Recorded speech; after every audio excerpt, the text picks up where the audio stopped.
Good evening, everybody, and welcome to RAMP, Real Access Motivates Progress, live Wednesday night podcast. We are here every Wednesday night live for you at 7 o'clock with a different guest and a different resource that you need to be attentive to because it's a resource you are going to need down the road. And tonight is no different. Tonight we are talking to the Caregivers Guardian and CEO and founder Nadine Roberts and a cohort of hers, Betsy Adams. Welcome, ladies. I'm so glad to have you on the show tonight. Hello, Hi, Tina. It's great to be here. You guys are amazing, and I want to get right into it because we have so much to cover tonight. So, Nadine, tell us a little bit about yourself and what you do. So I now call myself a chief care strategist. I am a caregiver coaching consultant I've been working with family caregivers now for almost 13 years, working to support the caregiver as they navigate the waters, as they try to make sense out of what can sometimes be a really, really insane process. And when I began my business almost 13 years ago, I realized there were very few services available for the family caregiver in particularly. And so that was really the genesis and catalyst of the Caregiver's Guardian. But what led me to starting the Caregiver's Guardian was my own personal experience. Like so many people, my experience of a nearly 15-year journey of caring for my mother, who had, almost a dozen different health challenges that she had to contend with it was actually over a 15-year span, was just pretty remarkable. And I realized that her journey was really my preparation. It was my training ground for the work that is now definitely my life's calling and the work that I get to do every single day. Oh, that is amazing. Betsy, why don't you tell everybody a little bit about you and what you do? Sure. So I like to call myself a self-care champion for those people in the world that think they can get through life without really taking a moment for themselves. So I opened a business called Five Wellbeing Spa, and we provide very deep relaxation well-being services for my community, which is in the Littleton area. And how I connect with Nadine is I also was a caregiver. My journey was in taking care of my husband, who had passed away 8 years ago from pancreatic cancer. And I knew this business was birthed out of the experience I had because I knew how to take care of myself. And yet here I was in this situation and I didn't know what to do or where to turn or where to go. So as a result of my experience, I opened this location, and I'm sure we'll be talking about it, but Nadine and I have put together a way that caregivers can be served and supported through a virtual experience of what we call our virtual facials.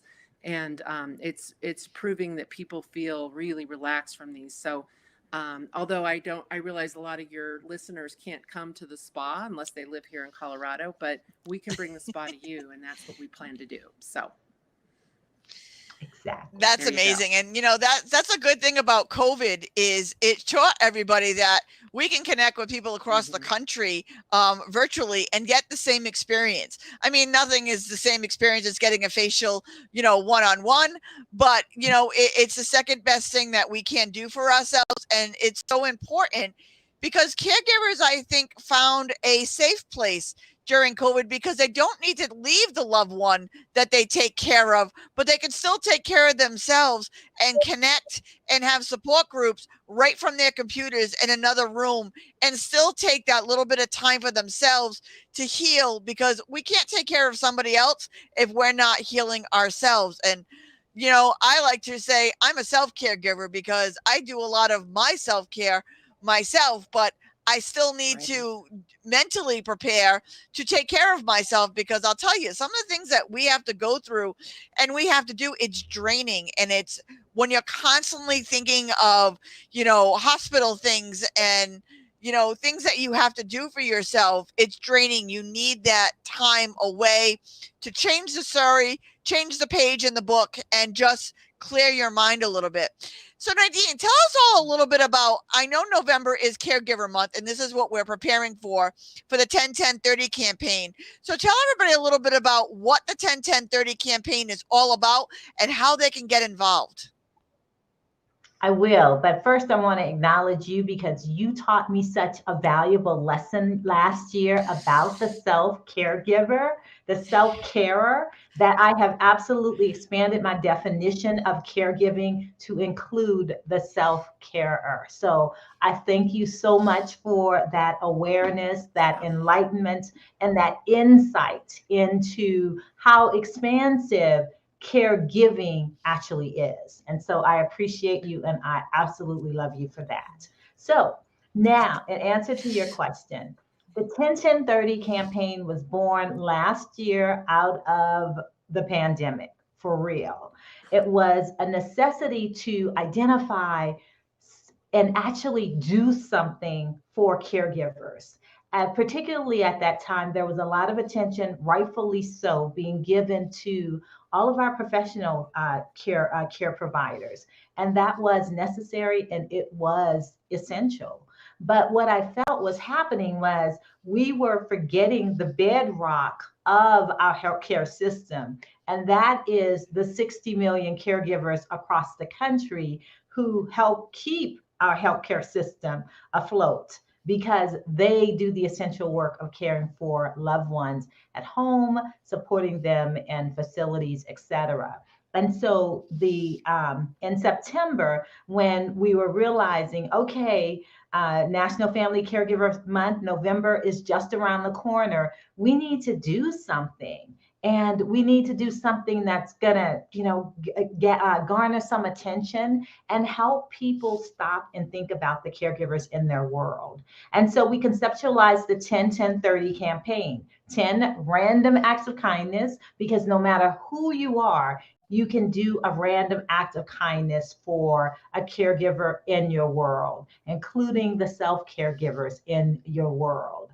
And so those random acts of kindness included anything from just picking up the phone instead of texting, calling to actually hear their voice, to say hello, to say, how are you today? I was thinking of you. Is there something I can do to support you right now? Right? A random act of kindness, very simple, very easy. And then from there, it's like the gamut in terms of ideas, suggestions, things that you can do for the caregiver in your world. Whether it's a family member who's the caregiver you're thinking of, whether it's a neighbor, a community member, someone that you work with.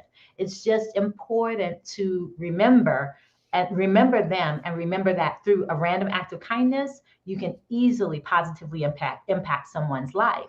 And then the second 10 was 10,000 books to caregivers in 30 days.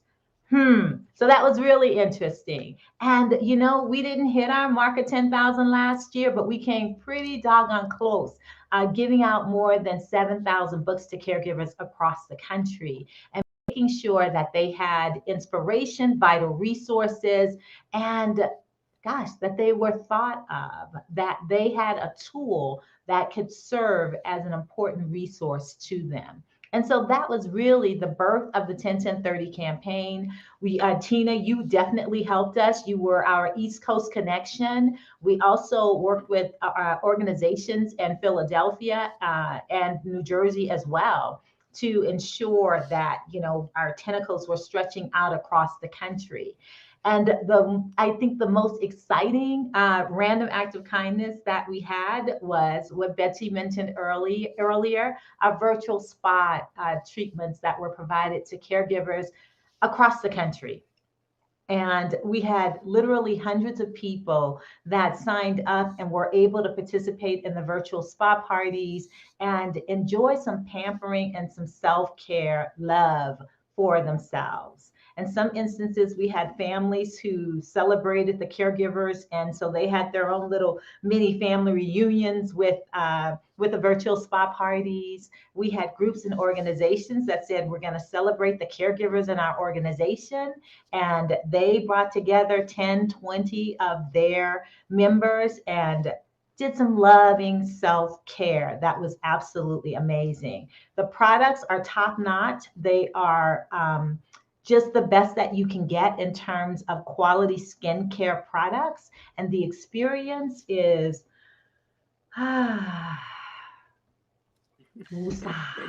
it is absolutely. I completely agree with you. I had mine, and I'll tell you, virtually was just as good as being in person last year, and you needed that time.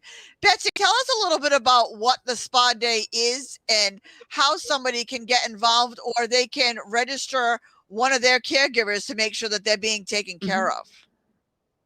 So one of the things that we're going to do for our caregiver month is we're going to be doing a nominate a caregiver for, we're going to be giving 25 virtual facials, we're calling them virtual spa parties away. So we're going to ask through social media, and we will, make sure that you get links and such as well, Tina. So it doesn't matter where you live. Because you're just going to jump on a call like we are right now, and we're going to send you your kit, and then you're going to go through this virtual facial experience, which includes things like a easy light meditation, a little aromatherapy, and then as Nadine mentioned, we use Eminence organic products. So they're really, so if you have sensitive skin, I mean, the products we use, they actually work with all skin types, and we really make sure that we don't send you anything that could be allergic. One of the things that we're doing it 2 ways this year. Last year we didn't do it 2 ways. One of the things that we recognized about caregivers is that not all of them can commit to a certain day or time, because guess what? You say, I'm going to do it Tuesday at 7. Well, something happens to the person you're caring for, or there's a last minute thing, and then you miss your opportunity. So we recognize that. And so this year we have a pre-recorded virtual facial that you can listen to whenever you have time. So you'll get your kit and then the recording. And so that was one way that we were able to address that issue.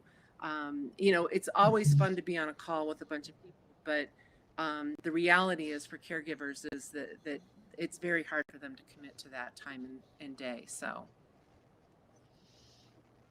and that's awful. Yeah. I mean, life does get in the way, you know what I mean? So that's a great experience that you can have. And then you also have the video. So like if you forget the steps and you want to do it again, you have the video to remind you how you did it the first time. Right. Exactly. So I would love to do that on one of my programs in November. We should set up a Wednesday night where we have people sign up and do it on our podcast on November 24th. I'm thinking would be a great night to do that, the night before Thanksgiving, before you got a whole house full of people. So I'm throwing this out there and surprising these ladies with this. So I don't know if this is a go or not, but I'm thinking that this would be a great idea to have one of our podcast nights be a virtual facial for caregivers the night before Thanksgiving when we need it the most. I think that would be a fabulous idea. So think about it and let's make that happen. And we can take care of a lot of people that way. Nadine, tell people how they can get involved or how they can nominate a caregiver.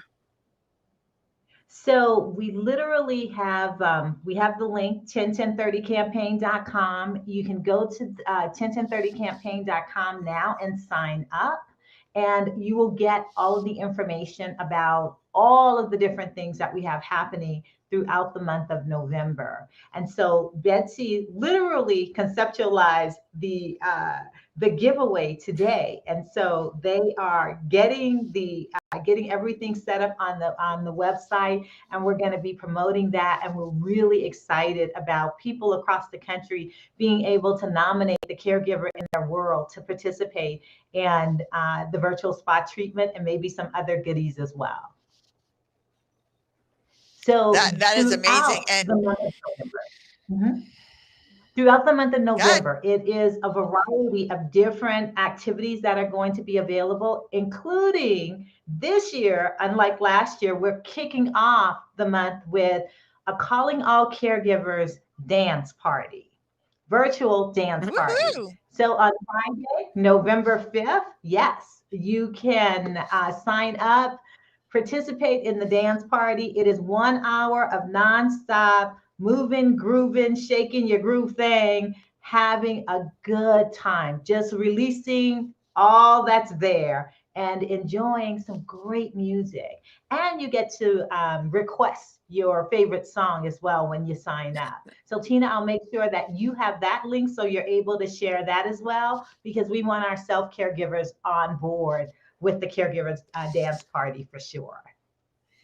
And just to let everybody know, when you're having a dance party, it doesn't matter whether you're in a wheelchair or you can walk, you have no limbs at all. You can still move any part of your body that is still left. So join in on a dance party, because I will be there with some kind of sparkle on, shaking my groove thing. Cannot wait. Oh, gosh. So in addition to the dance party, every Tuesday in the month of November, we will have Compassion in My Cup conversations. There are a lot of things that we need in this extremely interesting season that we all find ourselves in, that we've been in for a long time now.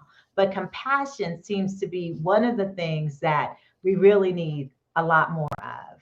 And so compassionate conversations will happen every Tuesday, 1 o'clock Mountain Standard Time. It will be Facebook Live as well as Zoom.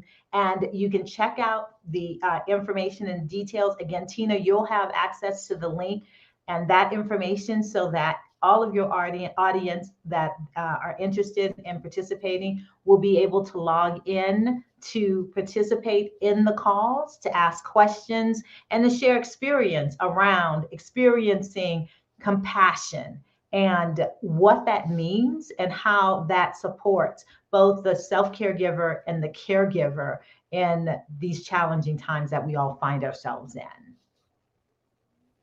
Yeah, and the one thing that I want to remind everybody about is there is a lot of times that people don't have family or friends to lean on. Sometimes it's just the caregiver and the person that they're taking care of, or somebody like me who self-cares.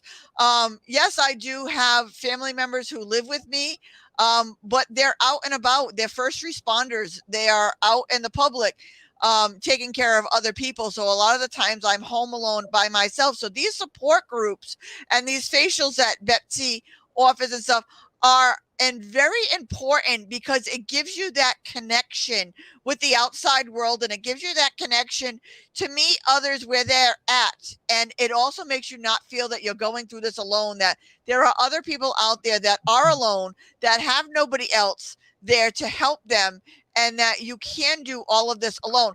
Betsy, tell them that, you know, how they can do their facials and stuff by themselves, that they don't need other people there to help them, so that they don't feel like, you know what I mean, like it's something that they can't do. Right. Well, you know, I really, one of the things that I always say is we're not islands, you know, and so we need other people and other things and other resources in order for us to, take care of ourselves, as well as be there for others. So one of the things, in terms of we try to make it really simple for people, because again, like you said, you can forget, you go through and you're having fun and you're making this connection. So when we're doing our virtual facials, we explain every step and why you're doing it. And I think, I don't know, I'm one of those learners that I learn by doing things. So when somebody's explaining to me and I'm doing it, it's like, oh, okay. Oh, I know why I'm massaging my skin, it's not just to get the product in, it's to get some muscle tone going, or, like the different things. So Right. we really try to provide you with not just the here's what you're doing, but here's why you're doing it. And then that transcends the experience to when you're doing it when you're, another day or two later, when you're like, oh, what am I doing? That you'll remember. And it's, and I think when you experience, like, again, when you experience something, it tends to be more memorable, for sure. Yeah. And when you're experienced with other people who are going through what you're going through, it makes it so much better.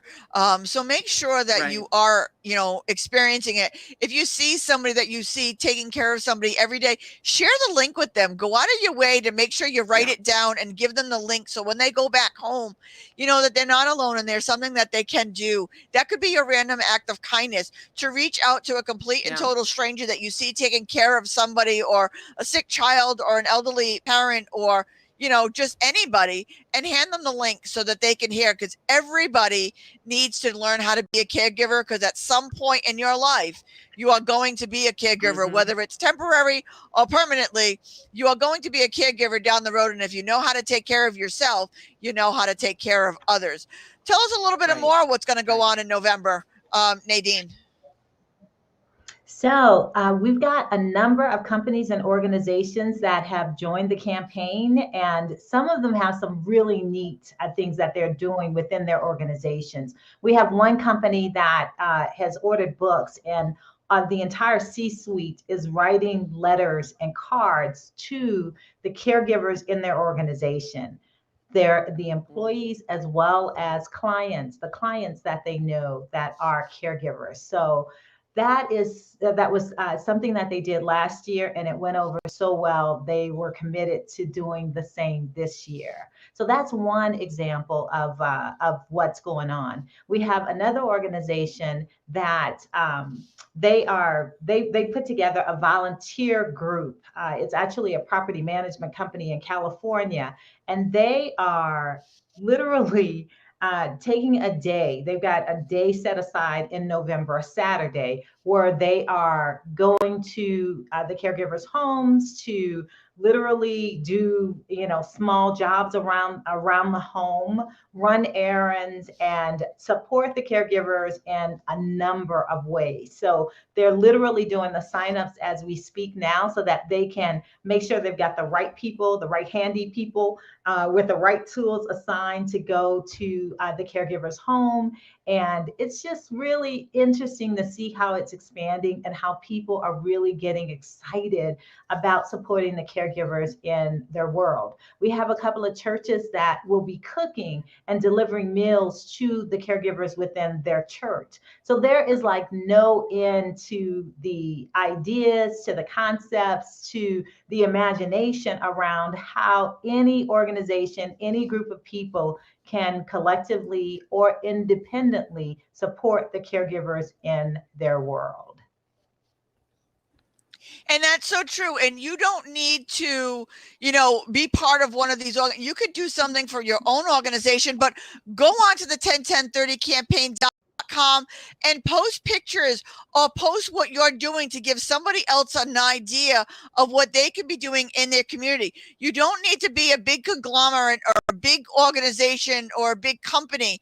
Your small random acts of kindness or your small deeds that you're doing in and about your community. If you run a Girl Scout or Boy Scout troop, go to an elderly home or a elderly facility and go vacuum their parlors, go dust their buildings for them, go help them out in some way. There's so many little random acts of kindness that you could do to help somebody. Just go to your neighbors' houses. You don't even have to go anywhere off your street. Go to your neighbors' houses and vacuum, or ask if they need an errand, or mow their lawn, or shovel their path.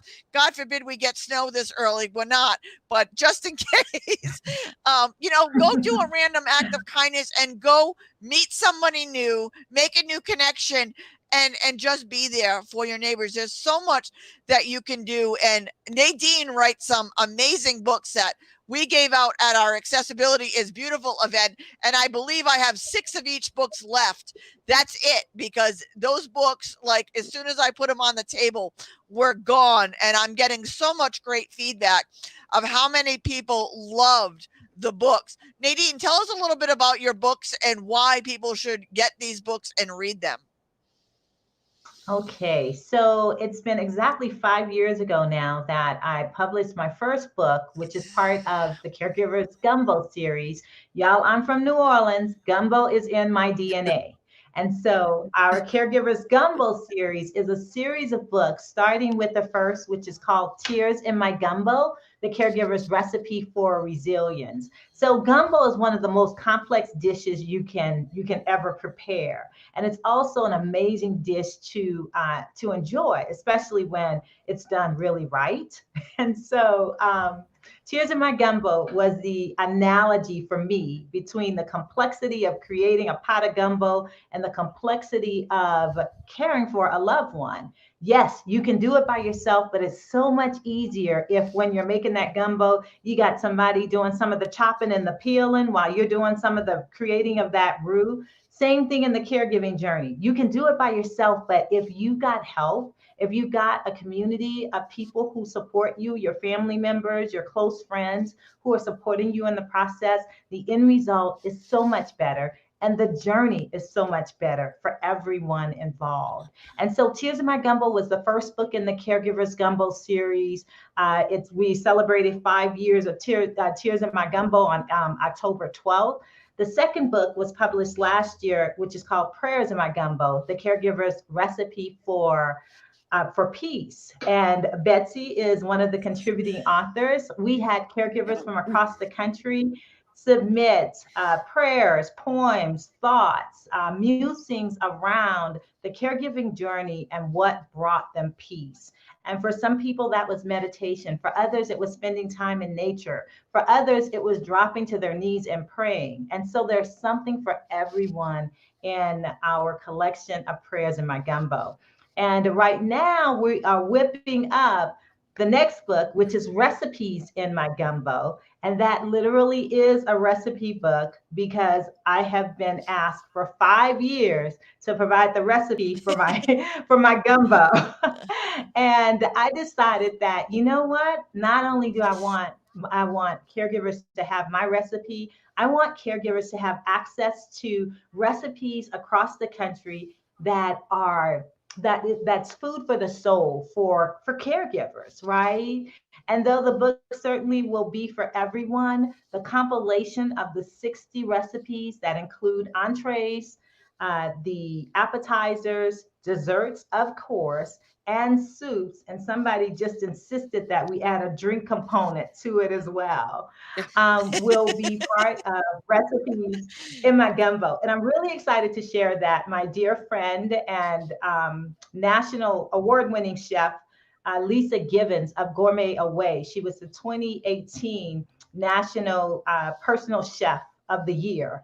And she is collaborating with us on Recipes in My Gumbo. So throughout the year, until the book is ready, you're going to be seeing videos of Chef Lisa creating some of the offerings that are going to be part of Recipes in My Gumbo. So it's going to be good. That's amazing. And if there's anyone listening, a self-carer or a caregiver who wants to contribute, we will provide the link so that you can provide an intent form and submit your recipe and your short story around your caregiving or self-care experience. Oh, so lovely. That's amazing. Betsy, what did it mean to you to have be a contributing author to one of these books? I mean, these books are absolutely amazing reads and everybody needs to read them. And I'm not really a big book reader because I can't relax long enough to read, but I read these books from one end to the other in no time at all. And I'll tell you, it changed me by reading them. And that's why I was so willing to be part of this campaign and share them out. What did it mean to you to be part of this? Yeah, it was very cathartic to be able to tell my story in a way. And I really told my story through a prayer because it just it just kind of landed on me that that's how I wanted to do it. And it really made me think about my journey and like, what might other people be going through right now? You know, one of the things that I've always said to whenever somebody comes to me and says, "Oh, I have a friend that's her husband is sick," and da da da, the best advice I give them is show up. Just show up, and like you said, vacuum their living room, unload their dishwasher. Don't give them an opportunity. Never say to them, "Call me if you need something." They won't call you. They can't. They're drowning. You know, Right. just go over and show up. You know, and you know, they may need a casserole, but usually they don't need another casserole. What they need is help. And Right. anything you can do, you know, rake their leaves. Right now is a great time to be raking leaves, you know, and do those things that you take for granted because you either have somebody to help you or, you know, you're able to do it yourself. It's so true. How many times does somebody say to you, if you need anything, call me? And how many times does somebody actually make that call?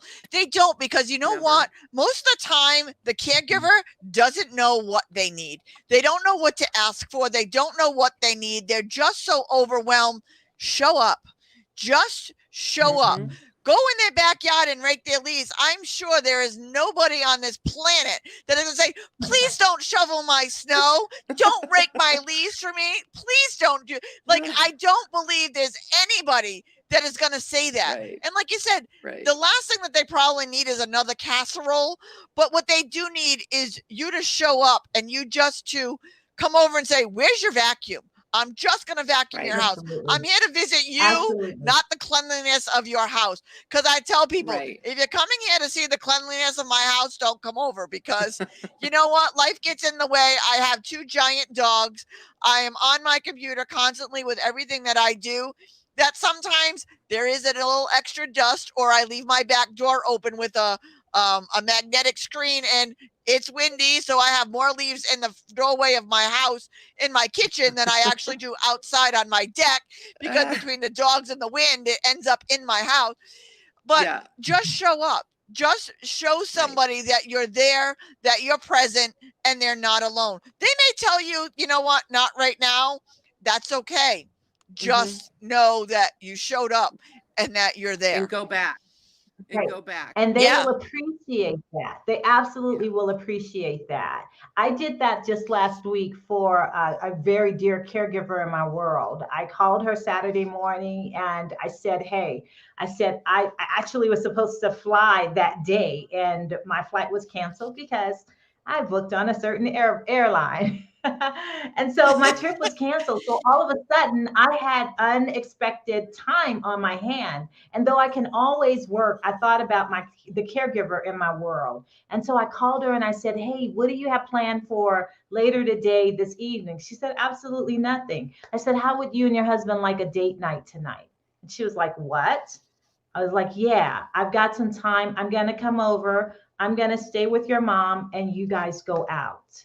And man, the amount of gratitude and appreciation and abundance of joy for that little thing that it really didn't cost me a thing. Her mom is delightful, limited in terms of need, but she can't be left alone. And so that makes the caregiver, that they don't have the option of leaving and going out for a Saturday evening for dinner, but they were able to do that. And I think it brought me more joy than it brought her, but I'm not quite sure, because she is like over the top appreciative. You know what? It's so true. Like my neighbors see me. I walk both of my larger dogs 40 minutes twice a day. So that's 4 40-minute walks a day that I'm taking, one with my Great Dane, one because when you're running your wheelchair with one hand, you only have one hand free to hold one dog, and my neighbors see me going out. So one of them came over and just said, would you like me to go with you for a walk so I could take both dogs in one walk? And I had somebody to talk to for the 40-minute walk and got to learn all about my neighbor. Completely unexpected. You know what I mean? But what a pleasant treat that was to have somebody to talk to. I mean, I do talk to my dogs, but I look like a crazy person talking to a dog on my walks. You know, they appreciate it, but you know what? I do look like a crazy person because I have full on conversations with my dogs when I walk. So I know I look crazy. But it was such a pleasure to meet one of my new neighbors, to have somebody to walk with, to do one walk instead of two at that time period. And just to, you know what I mean, have that break. So it's the small things that mean so much. So you could go over and walk somebody's dog for them, you know what I mean? Or go with them for the walk just so that they have company and they could maybe take a different path, or, you know what I mean, could take a little bit of a longer walk because they're not by themselves and they're not panicking if something happens when I'm out by yourself. So there's so many little things that you can do. And let me tell you, that changes their world, that changes their mindset, that changes the whole trajectory of that day. And it took you no time at all to do that. Nadine, give us some other ideas of what people can do, of what you've heard of people doing. Okay, so I want to talk about the kids, how important kids are in the lives of caregivers and also the person receiving the care. A lot of people tend to keep the children away, but the children are a bright light and a bright spot, and they should be part of the process. The little ones should be, all of that artwork that they love to create, they should be creating that artwork for the person in their world, whether it's grandma, whether it's a neighbor, whoever it is in their world that's confined and that is being cared for. Allow the children to participate in the process. Allow the kids to go in as they're learning to read and as they're growing and they're excited. Allow them to go in and read to their grandparents and share whatever it is that's going on in school and have them be a part of the experience. I think that is absolutely critical, and it brings joy to everybody. Those who are caregivers, those who are receiving the care, and certainly a whole bunch of joy to the little people that get to participate in the process. It also makes the kids feel like they're part of it, that they're not being excluded, and that they're old enough to help out in some way. And it teaches them empathy. It teaches them that this is the way of life, that this is what you have to do at some point in your life, and that it's not a bad thing. It's a good thing. It's so rewarding for children. What do you think about that, Betsy? Well, I mean, to me, it's bringing some normalcy into somebody's life, and including those kids, because they get scared, they don't understand, and what you want to do is you want to create a connection and keep that connection going, and really making sure that while you're doing that, if you're bringing the kids in, the caregiver can actually maybe go and make a cup of tea, because the kids can actually maybe entertain the person needing the care, and there's all kinds of different ways that you can spin that, because and so I really appreciate you bringing that up, Nadine, because I do think people, oh no, let's not let the kids, we don't want the kids to bother you, or that kind of thing. And really it just brings that joy to them. So right. I think that's a great suggestion. Yes. And the other piece I wanted to add is technology. Kids are brilliant at technology, and their ability to show, especially the elders, how, TikTok works and how all of the different apps that they're playing with, and now all of the virtual reality stuff that they're doing, right? To be able to expose a loved one and have a child serve as that mentor and that teacher is just a priceless experience for everyone involved. And it is absolutely a way to engage children in this caring process. And teens, they don't get off the hook, even though they might like to, but they get to participate too. And one of the things that I always challenge teenagers to do is interview, turn into a reporter and interview that person, find out about their life, what they, what they love to do. What did they do when they were your age, right? And learn about, someone who is important in your life in a way that you never would, you never would have. If you didn't take the time and take the initiative to be intentional about engaging and being a part of that person's life. It's so true, because you'll learn something that will stick in your memory forever, and something that you might want to bring to your children later on, or a tradition that you want to add to your family. It's so important that, like you said, no matter what age the children are, all the way up, there's always something that they can add. And I'll tell you, I love sharing my stories of how I triumphed through a lot of different things, and being able to share that with the youth is so important, because they learn that, just because you have the big C word or something, cancer or whatever, it's not a death sentence always. And it's always of how you fight and who you have around you, and making the most of the short time we're all here on this planet, and we make something of that. You could literally change somebody's whole life around by including them and sharing their stories with them. It's so important. It truly is.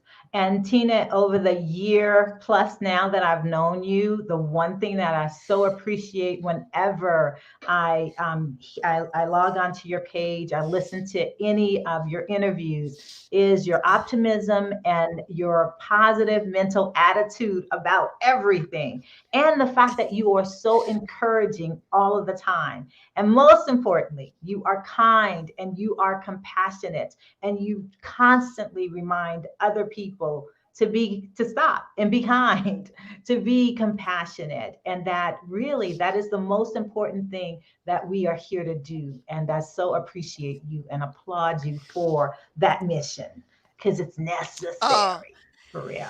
It's so, but you know what? It's so natural to me to teach, because it's part of my DNA. It's not what I do, it's who I am. And that's the whole difference, because, like, I'd like to tell people, disability is the only minority that anybody can join at any given time. We can't change our circumstances, and we can't change what happens to us, but we can change the way we educate, or the way we react to it, or the way that we, deal with it going forward. And by showing people that there are positive ways, that everything is not a catastrophe, and it's all on how you look at it. Like I said, I'm not supposed to be here right now, and I'm still here. So someone's afraid of me, heaven's not ready for me, and hell's afraid I'll take over. They're not sending me anywhere right now, so I might as well make the most of the time that I have here, and make good use of it, and showing other people that no matter what happens to you, you can always overcome. Betsy, give us your insight on that. Well, one of the words I'm just going to kind of do a little after what Nadine said is the word that comes up for me is authentic. You're just so authentically you. And so when you said it's just who I am, that it just really makes sense to me. For me, it's like making the best out of your situation, because like you've said, and a lot of people say, we don't know how long we're going to be here.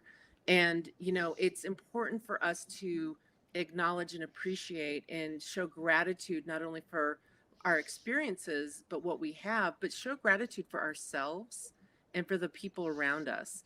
Because without gratitude, it's really hard. I've had somebody say to me one time, you can't be in upset and gratitude at the same time.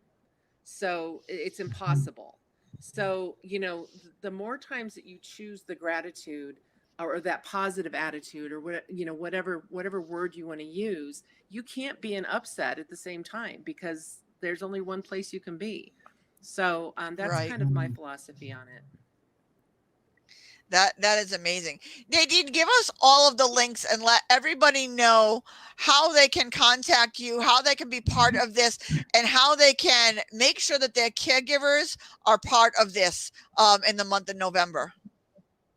Okay, so for general information about the campaign, you can go to 101030. That's the numbers 101030campaign.com. And we'll also make sure that you'll have access to this, to the links as well. But on the 101030campaign.com, you can find out general information about the campaign itself. If you're an organization or individual that would like to make a contribution to the campaign, you're able to do so on that particular page.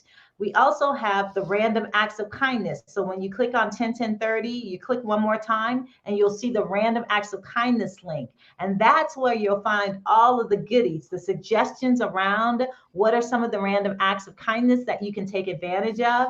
You'll see the spa information you'll be able to click on, and you can purchase your spa party for 8 or more, or your individual spa ticket, so that you're able to engage in some self-care and some real pampering.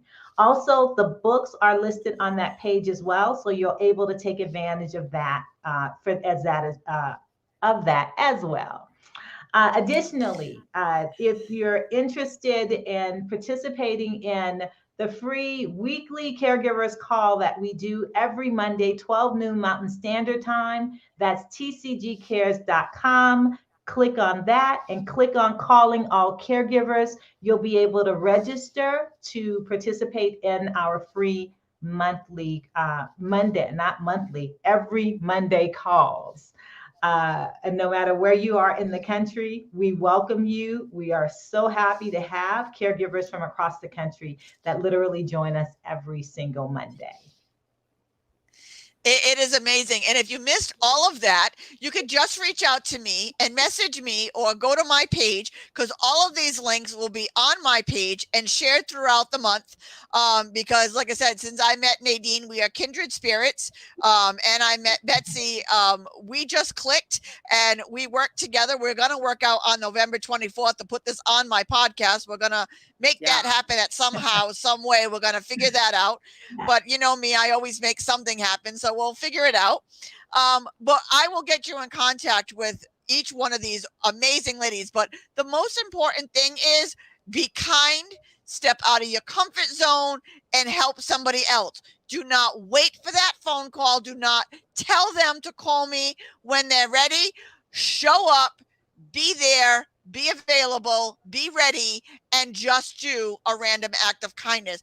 We're nearing the end of the hour now. Betsy, give us your last thoughts on all of this and why people should, and what they should take away from this. Well, I think the most important thing for people to take away from this is whether you're a caregiver or a self-caregiver, or you know somebody who's one of those, there's something for all of us to do.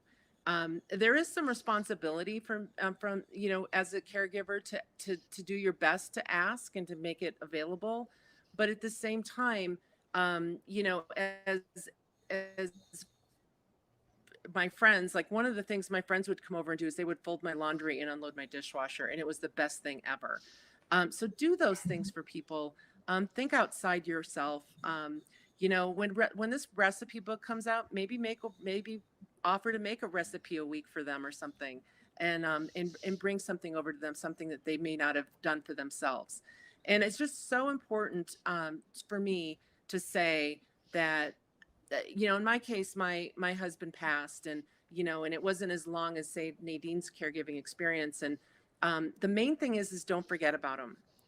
The other something somebody said to me one time is, after the casseroles stop, make sure that you're there, because the casseroles stop about a month after that person dies or what have you. And then you forget about the caregiver, what they need.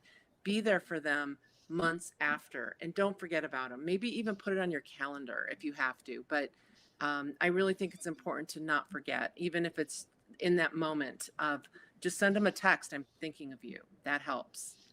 Just a thought. And I'll tell you, the whole recipe thing, one of the most important things that I found is somebody brought all of the groceries over to my house and made the casserole or the soup or the dish at my house while we talked and we chopped together and we had conversation and we discussed. So you have to take the time to make it anyway. Show up, be up, and have that conversation while you're making it together.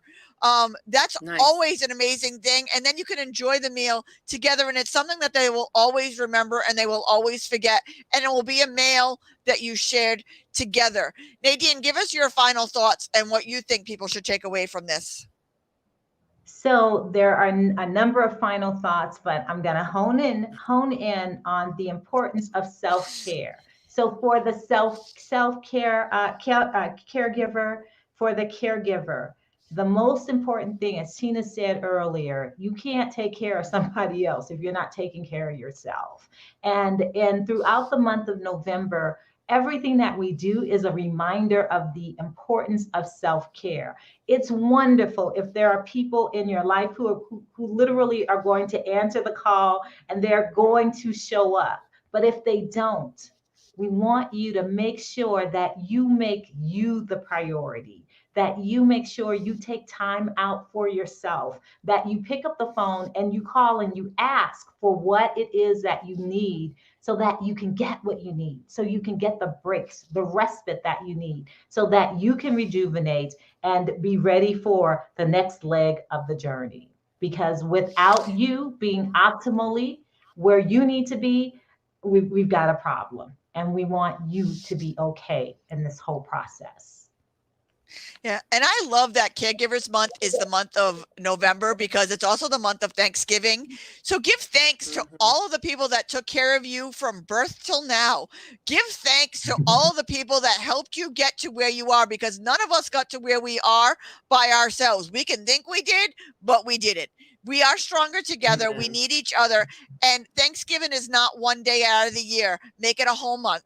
Make it every day of your life, I would like, but at least make it a whole month. Be thankful for everything that you have ever given and give it to somebody else in their time of need. Because I'll tell you, you will not only change their life, you will change your own. By helping somebody else and watching the impact that you had will change their lives, and it will change you. So make sure you show up, be there, and make a huge difference. Reach out to these amazing ladies. And like I said, if you forgot everything that's in the comments or everything that they told you to go to, contact me and I will make sure that both of their names are tagged on this post, so you'll be able to contact them that way. But 101030campaign.com. No slashes, no dashes, no nothing. 101030campaign.com. Make sure you're going to that page. Sign up for your facial. Trust me, you want to sign up for your facial. Grab some of Nadine's books and participate in everything that they have to offer during this campaign through the whole month of November and beyond, because you will not be disappointed. It will be the best thing that you can do, not only for yourself, but for others. Any final last words, ladies? Gratitude and appreciation to you, Tina, for all that you do, for the difference that you make every day in the lives of people who really need you. So thank you. Oh, thank you. And for me, it's, just remember that, we're not islands, and there's resources, there's help out there. And what Tina's doing with her podcast, I know just brings multitude of tools to you. So use them, listen to them, and remember you're worth it. You're worth being taken care of. And the most important thing that anybody can do today is share this information, this podcast out, because you do not know who on your friends list needs to hear this, needs to participate in this, or needs some of this self-care or some of this idea. So it costs you nothing to share out this podcast with everybody that you know. So share, get the word out there and participate, and make sure everybody participates, and self-care is the most important thing. I want to invite you all back here next Wednesday. We will be talking to the Better Connect Academy, which is an amazing organization out of California that helps the deaf and hard of hearing, and they do some incredible work. So be here next Wednesday for that. But like I said, if you need to get in contact with these ladies, 101030campaign.com, or reach out to me and I will make sure. But again, share, and be thankful, have gratitude, and appreciate the people in your life. Thank you very much, ladies, for joining me tonight. It is always a pleasure to have you as colleagues and, more importantly, to have you as my friends. So thank you so much for showing up for us tonight, and we will be seeing a lot of you in the month of November. Thank you, everybody, and like I always say, don't just sit there, make a difference, because you can change the lives of others every single day. Have a great night. See you all next week.